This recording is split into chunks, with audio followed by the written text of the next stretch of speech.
আরে সাথী মা, কেমন আছো? তোমার কিছু লাগবে নাকি? কি হলো মা, কি খুঁজছো? রোহন কোথাও গিয়েছে নাকি চাচা? হ্যাঁ, ওর খুব জ্বর তো, তাই কাজে আসতে পারেনি। ওর জ্বর এসছে, ওর বাড়ির ঠিকানাটা একটু বলেন না চাচা। আমাদের গ্রামে যে বড় পুষ্করণীটা আছে, ওর ডান পাশে ওদের বাড়ি। ধন্যবাদ চাচা, আপনাকে অনেক ধন্যবাদ। কিরে কোথায় আছে? কেন রোহনদের বাড়ি? তুই কি পাগল হয়ে গেছিস? ওর বাড়িতে আমরা গেছি, এটা যদি তোর আব্বু শুনে তাহলে আমাদেরকে আর জানতে রাখবে না। আব্বু কিভাবে জানবে? আমি আর তুই তো যাবো, আব্বু জানতে পারবে না। শোন না প্লিজ। না না, আমি যেতে পারবো না। ঠিক আছে, তোকে যেতে হবে না। তুই যদি আমার বেস্ট ফ্রেন্ড হতি তাহলে নিশ্চয়ই যেতি। যাস না সাথে, যাস নে। সাথে আমার কথাটা শোন। সাথে বাড়িতে কেউ আছেন? কেউ নাই মনে হয়। চল আমরা চলে যাই। কে তোমরা? কে মা? তোমাদেরকে তো ঠিক চিনতে পারলাম না। ও শালি বাবুর মেয়ে। শিলি মামুর মেয়ে। বসো মা, ঘরে উঠে বস। দোকানে চাচার মুখে শুনলাম রোহনের নাকি জ্বর এসেছে, তাই ওকে একটু দেখতে আসলাম। বলুন না রোহন কোথায়? ও ঘরের ভিতরে শুয়ে আছে। তুমি এখানে কেন? জানো রোহন একটা রাজকন্যা ছিল, যে সারাদিন প্রাসাদের ভেতরেই বন্দী হয়ে থাকে। একদিন সেই রাজকন্যাটি তার প্রাসাদের বাইরে বেরিয়ে একজন ছেলেকে দেখল, যে ছেলেটির হাসিতে এক অদ্ভুত মায়, যার চোখে এক গভীর রহস্য। তারপর থেকে রাজকন্যার রাতের ঘুম হারিয়ে গেল।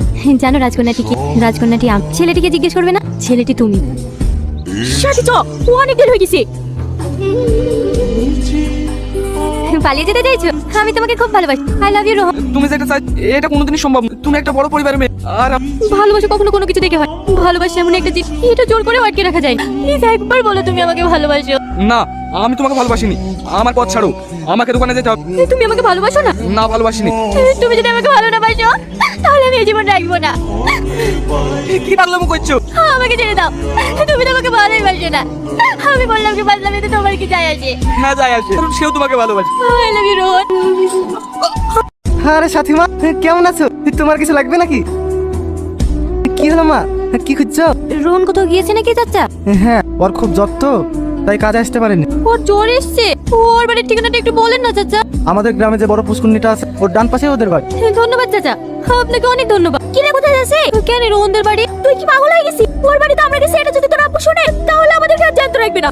আব্বু কিভাবে জানবে? আমি আর তুই তো যাবো, আব্বু জানতে পারবে না। শোন না প্লিজ। না না, আমি যেতে পারবো না। ঠিক আছে, তোকে যেতে হবে না। তুই যদি আমার বেস্ট ফ্রেন্ড হতি তাহলে নিশ্চয়ই যেতি। যাস না সাথে, যাস নে। সাথে আমার কথাটা শোন। সাথে বাড়িতে কেউ আছেন? কেউ নাই মনে হয়। চল আমরা চলে যাই। কে তোমরা? কে মা? তোমাদেরকে তো ঠিক চিনতে পারলাম না। ও শালি বাবুর মেয়ে। শিলি মামুর মেয়ে। বসো মা, ঘরে উঠে বস। দোকানে চাচার মুখে শুনলাম রোহনের নাকি জ্বর এসেছে, তাই ওকে একটু দেখতে আসলাম। বলুন না রোহন কোথায়? ও ঘরের ভিতরে শুয়ে আছে। তুমি এখানে কেন? জানো রোহন একটা রাজকন্যা ছিল, যে সারাদিন প্রাসাদের ভেতরেই বন্দী হয়ে থাকে।